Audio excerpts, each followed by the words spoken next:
Hello and good morning to everyone.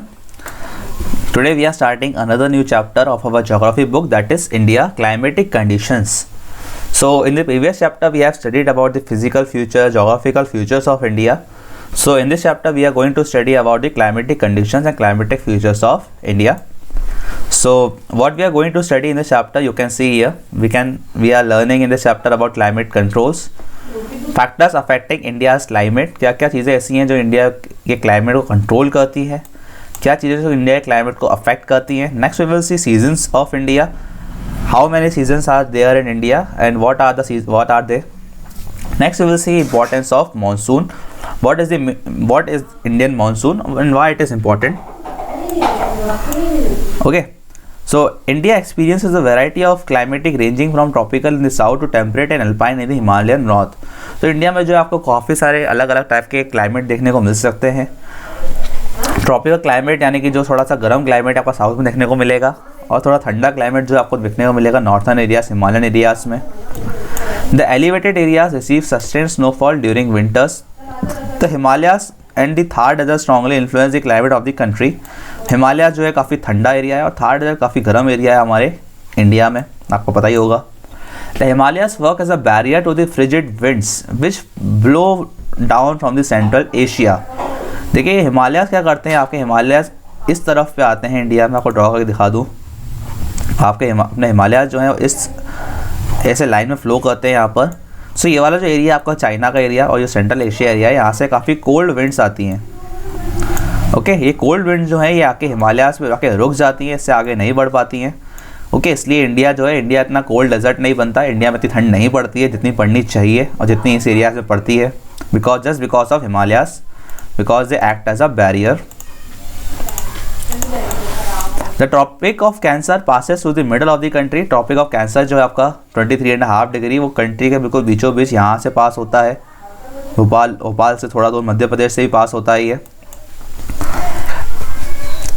And makes it's climate more tropical. और जितना भी area आपका जो ट्रॉपिक ऑफ कैंसर जो है आपकी अपने इंडिया की यहाँ से पास होती है ट्रॉपिक ऑफ कैंसर. तो ट्रॉपिक ऑफ कैंसर के जो भी ऊपर का एरिया आपका ये वाला एरिया, ये एरिया रिलेटिवली थोड़ा कोल्ड रहता है, और उसके नीचे का जो एरिया साउथ का एरिया थोड़ा सा गर्म रहता है, क्योंकि ट्रॉपिक ऑफ कैंसर पे जो है अर्थ सन जो है वो आता रहता जाता रहता है यहाँ पर इस एरिया में. आगे देखें इसको हम. The overall weather pattern of the place is called climate. Overall जो वेदर है इंडिया का, इट इज़ मानसून टाइप, क्योंकि इंडिया में मानसून जो है वो काफ़ी टाइम तक रहता है, ऑलमोस्ट 4 to 5 मंथ जो इंडिया में, but it is monsoon months.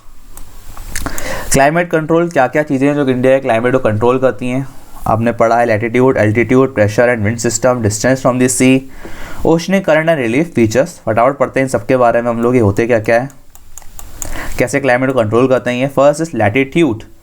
सो आपके लैटिट्यूड्स आपको पता होगा, जो हॉरिजॉन्टल लाइंस होती हैं अर्थ पे, हमने जब अभी पढ़ा कि ट्रॉपिक ऑफ कैंसर भी एक लैटिट्यूड है.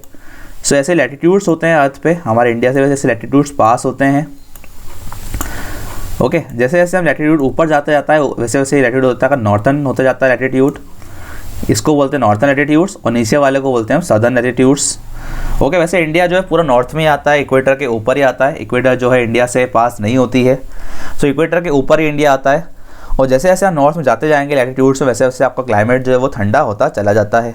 आप खुद भी देख रहे होंगे, अभी हम लोग यहाँ रहते हैं भोपाल के पास, सो यहाँ पे ठंड ठीक ठीक है. अगर आप साउथ में जाएंगे और तो आपकी जो ठंड है वो कम होती चली जाती है, गर्मी बढ़ती चली जाती है. और अगर आप नॉर्थ वर्ड जाते हैं इस तरफ, दिल्ली तरफ या हिमाचल प्रदेश, जम्मू कश्मीर साइड, तो ठंड बढ़ती चली जाती है एज वी मूव नॉर्थवर्ड्स. सो जैसे जैसे हम लैटिट्यूड्स में मूव करते जाएंगे नॉर्थवर्ड्स, तो वैसे वैसे कोल्ड जो है आपका एनवायरनमेंट वो होता चला जाता है.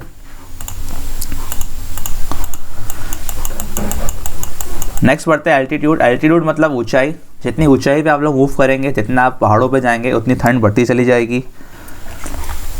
Pressure and winds. ओके, जैसे प्रेशर और विंड्स भी जो है बहुत अफेक्ट करते हैं क्लाइमेट को. The Indian subcontinent lies in the region of north easterly winds. This winds originate from the sub tropical high pressure belts of the northern hemisphere. ये प्रेशर बेल्ट्स के कारण ही जो है इंडिया में मानसून आता है और मानसून जाता है. ये विंड सिस्टम और ये प्रेशर सिस्टम क्या होता है, जब इंडिया में लो प्रेशर बन जाता है, लो प्रेशर के कारण इंडिया में मानसून विंड्स आती हैं. ओके, और जब इंडिया में बनता है हाई प्रेशर, यानी कि जब इंडिया में ठंड आती है, तब मानसून इंडिया से वापस चला जाता है. यहाँ पे एक फैक्ट दिया हुआ, the hot dry loo blows in the month of May over the Ganga plain. ये लू जो है एक विंड का नाम है जो काफ़ी गर्म होती है। मई के मंथ में गंगा प्लेन्स यानी कि जो उत्तर प्रदेश और दिल्ली के एरियाज़ हैं, यहाँ पे काफ़ी गर्मी हो जाती है, इसलिए जो लू नाम की विंड है यहाँ पे फ्लो करती है। डिस्टेंस फ्रॉम दिस सी, देखिए सी क्या होता है, सी के आसपास के जो इलाके होते हैं आपके, ये वाले आपको दिख रहे होंगे मैप में, ये जो इलाका है, ये जो सी के आसपास के इलाके हैं, ये इतने ना तो ठंडे होते हैं ना ही इतने गर्म होते हैं, क्योंकि जब भी यहाँ पे गर्मी आती है तो सी यहाँ पे अपनी विंड्स, सी की विंड्स आती हैं और ये इलाका ठंडे हो जाते हैं, और जब भी यहाँ पे ठंड होती है तो सी की गर्म विंड्स आती हैं और ये इलाके गर्म हो जाते हैं। तो मतलब एक मॉडरेट टेम्परेचर रहता है जो भी एरिया सी के पास होता है। जो भी एरिया सी के दूर होगा, जैसे कि आप बात करें न्यू दिल्ली की, न्यू दिल्ली में ठंडी बहुत पड़ती है और गर्मी भी बहुत ज़्यादा पड़ती है, क्योंकि इसको मॉडरेट करने के लिए सी काफ़ी दूर है यहाँ से। ओशनिक करंट्स होते हैं आपके गर्म और ठंडे, दो तरह के ओशनिक करंट्स होते हैं। अगर कोल्ड ओशनिक करंट फ्लो कर रहा है आपके एरिया के पास से तो आपका क्लाइमेट भी कोल्ड होगा, और वार्म फ्लो कर रहा है तो वार्म होगा। ओशनिक करंट्स और समझने के लिए आप देख सकते हैं क्लास 7 की वीडियो देख सकते हैं।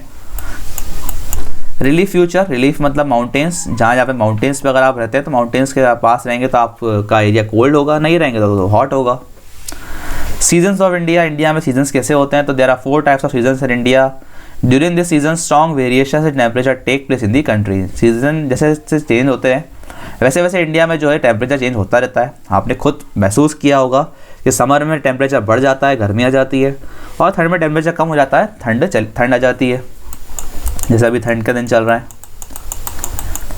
सबसे पहला सीज़न इंडिया का कोल्ड वेदर विंटर। सो ये स्टार्ट होता है आपका generally the months of January and February are considered as the winter season in the country. However, in some part of the northwestern India, the season begins from December. तो दिसंबर, जनवरी, फरवरी 3 महीने ठंड के माने जाते हैं। जनरली टेम्परेचर जो होता है इस सीज़न में वो होता है 10 to 50 डिग्री सेल्सियस के आसपास in North India and 20 to 25 degree Celsius in South India. South India थोड़ा सा गर्म रहता है, हमने अभी बात करी थोड़ी देर पहले भी। और हिमालयाज़ के एरियाज़ में तो ये काफ़ी ज़्यादा जो है ठंडा हो जाता है। इंडिया में जो हिमालयाज़ के एरिया हैं, ये वाले हिमालय के एरिया, वो काफ़ी ठंडे होते हैं। और आपका जो ये केरल का एरिया है, क्योंकि सी भी है यहाँ पर, तो ये काफ़ी गर्म रहते हैं, काफ़ी मॉडरेट रहता है टेम्परेचर।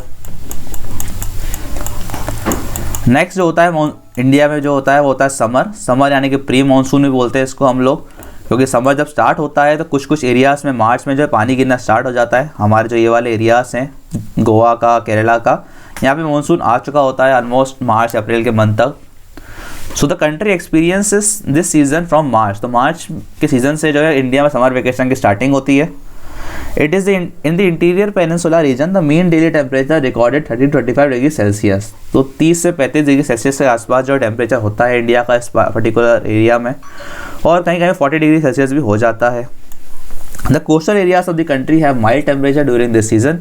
जो कोस्टल एरिया होते हैं वो इतने गर्म नहीं होते, ना तो ठंडे होते हैं, because of land and sea breezes. Land breeze और सी ब्रीज अगर आपको समझना है तो समझा देता हूँ फटाफट। लैंड ब्रीज का मतलब होता है, ब्रीज का मतलब हवा चलना। जब हवा लैंड से सी की तरफ जाती है तो उसको बोलते हैं लैंड ब्रीज, और जब हवा सी से लैंड की तरफ आती है उसको बोलते हैं सी ब्रीज। सिंपल से कॉन्सेप्ट्स हैं। इससे क्या होता है, आपका जो एरिया है कोस्टल एरिया, वो ना तो ठंडा होता है ना ही इतना गर्म होता है, मॉडरेट रहता है काफ़ी। नेक्स्ट सीज़न जो आपका आता है दैट इज़ मानसून सीज़न, जो इंडिया में समर के बाद मानसून आता है। ओके, देखिए मैंगो शावर नाम की चीज़ हमने छोड़ दी यहाँ पर। मैंगो शावर का मतलब होता है प्री मानसून।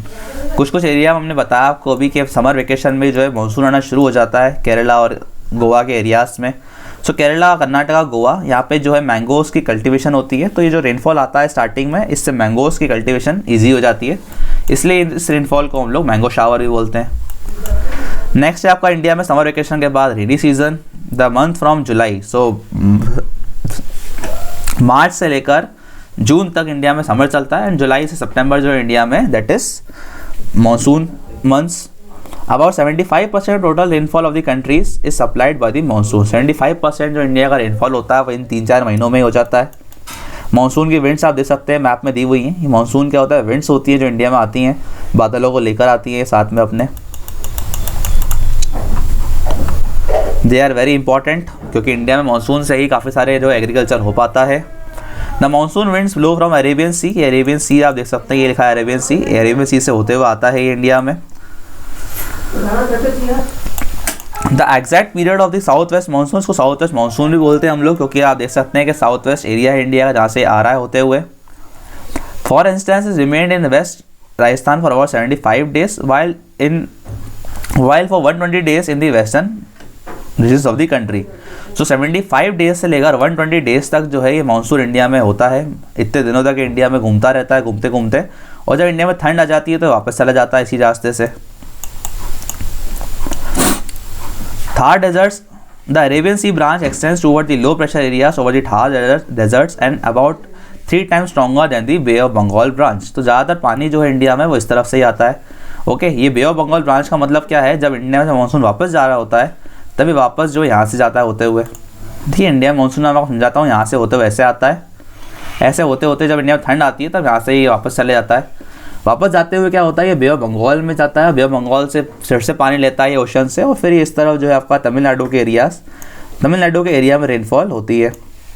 सो आपको पता अगर चीज़ नहीं हो तो तमिलनाडु और आपका ये जो आंध्र प्रदेश का एरिया है, ये वाला एरिया, यहाँ पे जो है मानसून वो आता है नवंबर और दिसंबर के मंथ में. ओके, क्योंकि इस मंथ्स में क्या होता है, हमारे यहाँ से मानसून चला जाता है वापस, और यहाँ से होते हुए वापस ही आते आते यहाँ तक आते आते इसको नवंबर दिसंबर का मंथ लग जाता है. चलिए आगे बढ़ते हैं फटाफट. नेक्स्ट मौसम में जो इंडिया में आफ्टर सितंबर अक्टूबर नवंबर के जो मंथ होते हैं आपके दो, वो होते हैं ऑटम के मंथ, यहाँ पोस्ट मानसून. जब इंडिया से मानसून वापस जा रहा होता है तो इसको हम बोलते हैं पोस्ट मानसून. थोड़ा बहुत पानी गिरता है इन 2 मंथ्स में भी. ओके, इसको हम बोलते हैं ऑटम के मंथ्स.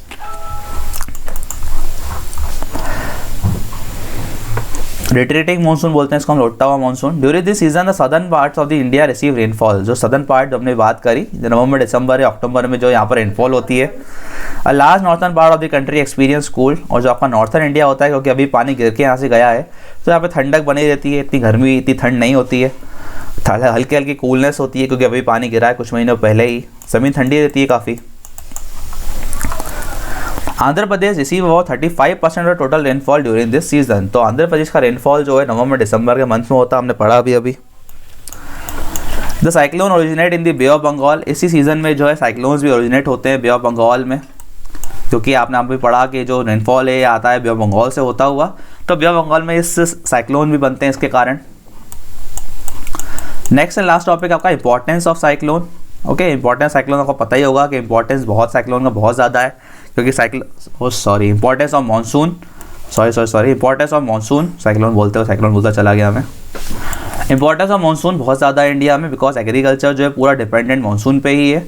एग्रीकल्चर जो है इंडिया में मानसून ही के कारण ही होता है. जहाँ पर अच्छा पानी गिरता है वहाँ पर जो है इंडिया में एग्रीकल्चर काफ़ी ज़्यादा अच्छा होता है, और इंडिया में ग्राउंड वाटर भी इससे वापस से रिचार्ज हो जाता है. Indian economy is agrarian. The entire economic activity adversely affected by the poor monsoon. अगर पुअर मानसून रहता है इंडिया में तो काफ़ी इफेक्ट होता है इसका मानसून पर, काफ़ी दिक्कत आती है इंडिया में. डिस्ट्रीब्यूशन ऑफ रेनफॉल, कितना पानी कहाँ पर गिरता है. द वेस्टर्न कोस्ट आप देख सकते हैं मैप में भी, जहाँ पर आपको ये दिया हुआ है, जो एरिया बिल्कुल डार्क पर्पल एरियाज हैं ये वाले, यहाँ पर सबसे ज़्यादा रेनफॉल होती है इंडिया में. और बिल्कुल ये लाइट एरियाज दिख रहे हैं आपको ये वाला, और ये जो कुछ एरियाज़ हैं राजस्थान के ये वाले एरियाज़, यहाँ पे रेनफॉल काफ़ी कम गिरती है. और ये जो आप देख सकते हैं यहाँ सबसे ज़्यादा रेनफॉल इंडिया में इस पर्टिकुलर एरिया में भी होती है. ओके, आप देख सकते हैं जो पर्पल एरियाज़ हैं they are high rainfall areas and white areas are very less rainfall areas. So India का वेस्टर्न कोस्ट जो है आपका ये वाला, ये यहाँ पे काफ़ी ज़्यादा रेनफॉल होती है. The annual rainfall is less than 60 centimetre in the western Rajasthan. Western Rajasthan में रेनफॉल काफ़ी कम होती है, क्योंकि यहाँ पर रेनफॉल नहीं होती, यहाँ पर मानसून नहीं जाता, इसलिए यहाँ पर जो आपको देखने को मिलेगा डेजर्ट. और यहाँ पर भी इतना रेनफॉल नहीं होता लद्दाख और लेक एरिया में, क्योंकि यहाँ तक मानसून आते आते बादल आते आते अपना पानी पूरा गिरा चुके होते, ख़त्म हो जाता है पानी उनमें से. The rest of the country get moderate rainfall. Snow is rainfall restricted to Himalayan region only. Okay, so in the last काफ़ी इजी चैप्टर है आपका ये रेनफॉल के ऊपर. रेनफॉल आप जानते हैं काफ़ी अच्छे तरीके से. 4 सीज़न पढ़े हमने इंडिया में. सबसे पहले आपका आता है विंटर, दिसंबर जनवरी फरवरी मंथ्स में. फिर आपका आता है समर और प्री मानसून शावर्स होते हैं, जिसमें वो आता है आपका मार्च अप्रैल मई जून 4 महीने. उसके बाद इंडिया में मानसून आता है जुलाई अगस्त सितंबर, 3 महीने चलता है मानसून. फिर मानसून वापस चला जाता है, वापस लौटता है, इसको हम बोलते हैं रिट्रीटिंग मानसून. उसके बाद आता है आपका रोटेटिंग मानसून का महीना और ऑटम सीज़न आता है अक्टूबर से नवंबर। अक्टूबर नवंबर के बाद फिर से कोल्ड वेज सीज़न आ जाता है इंडिया में, that is winter. So 4 season होते हैं मेन इंडिया में। ये 4 सीजन्स के कारण इंडिया में जो है ठंड, गर्मी, मानसून सब आता जाता रहता है, ठीक है। और इस तरीके से इंडिया क्लाइमेट जो मेंटेन रहता है पूरे साल भर। Okay, so in the last, thank you. अगर आपको कोई दिक्कत अभी चैप्टर में अभी गई हो तो प्लीज़ बताइएगा मुझे। काफ़ी सिंपल चैप्टर है वैसे ही है, और यही चैप्टर्स जो है आप लोग वापस से 8th क्लास में फिर से पढ़ेंगे। कुछ टॉपिक्स इसमें से सुनामी पढ़ा आपने, साइक्लोन पढ़ा। Okay, so in the last, thank you.